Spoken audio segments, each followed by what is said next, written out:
Bularyo pala ito na may kakaibang tanim sa kanyang bakuran. Mga maliliit na butil na kulay berde na hindi pa kilala noon, Papa Jepoy. Araw-araw niya itong dinidiligan. Habang binubulungan ng orasyon at dasal. Alam mo, ang una kong experience nga pala sa Munggo, assignment. Assignment sa school sa science. Di ba yan yung, anong tawag dyan? Sa science, yung monocot, yung dicot. Tapos itatanim mo yan eh. Tapos hihintayin niyo yung sprout. Umusbong.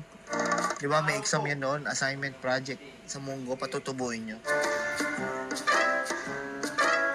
Hello? Hello, it's, ano to, si Estel. Saan ba siya patutubuin? Sa soil o sa tubig? Ano pa? Ano sa tubig? Patubuin mo sa tubig. Ano yung seaweed?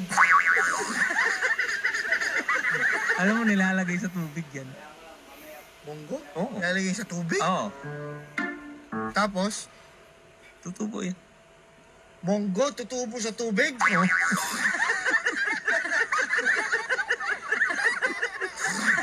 Nakita mo yung, toge?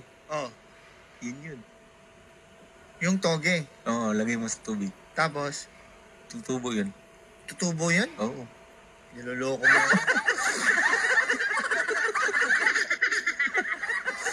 Ano to, magluluto ng kasaba chips, shingaling. Oy, mga pambenta sa highway to. Kuya Pepe, Shingaling. Marvin, Parinchada, Allen. Saan yan? Saan? Hello, Pong. Okay, tuloy ang kwento. Uy, dami na naman noon. Okay. So, dinidiligan niya, Papa Jepoy. Ang sabi niya, tumubo ka ng may malasakit para sisikmuran ng may mga sakit. Yun yung sabi niya. At isang araw, dumaan ang isang gutom na prinsipe na naligaw sa bundok. Wala siyang makain at halos himatayin na siya sa uhaw at gutom.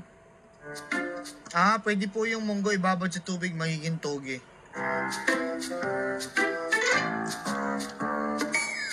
Tama. So, isang munggo, isang toge. Anong tawag sa dalawang toge? Ha? Porge. Hindi. Ano? Together. Together.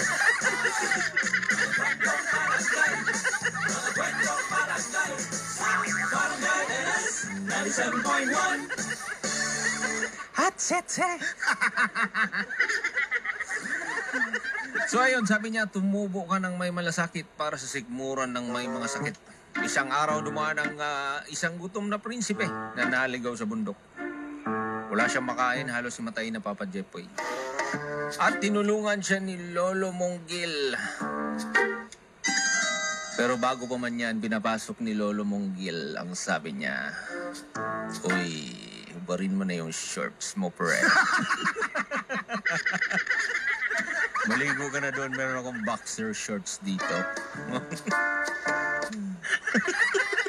For the first time, sabi ni Hermie, tumama si Papa Carlo. Tama naman lagi yan, kontra lang talaga tayo. Dahil ang buhay ay hindi masaya pag walang kontrabida. Aray ko! So, tinulungan na nga ni Lolo. Ito ni Lolo Monggil. Ngayon, sabi niya, wala naman akong pwedeng maibigay sa iyo dito. Kaya nakita niya yung pananim niya na butil. Pinakain niya. Nung pinakain niya, Anong lasa? Ha? Lasang lupa. Sabi niya, nabiyak yung ngipin ko. Tanggal yung pangil. Ang tigas. Hindi mo ba pinakuluan muna to? Kakainin mo direkta to. Sabi, tanggal yung pangil ko. Aray ko. Saing mo muna.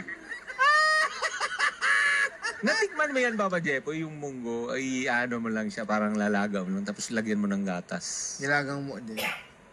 Hindi. Natikman ko yun. Masarap din pala yun. Nilalagyan ng gatas? Oo, gatas. Hayop ka, ginawa mong Coco Crunch, ah. Oo nga, parang ganun. Ewan ko lang, may gumagawa. Kasi sa probinsya namin, ginagawa yun. Pare, Oo, Alam mo, na-imagine ko yung ginawa mo, monggo, nilagyan mo ng gatas. Oo. Sorry pero parang mukhang dog food.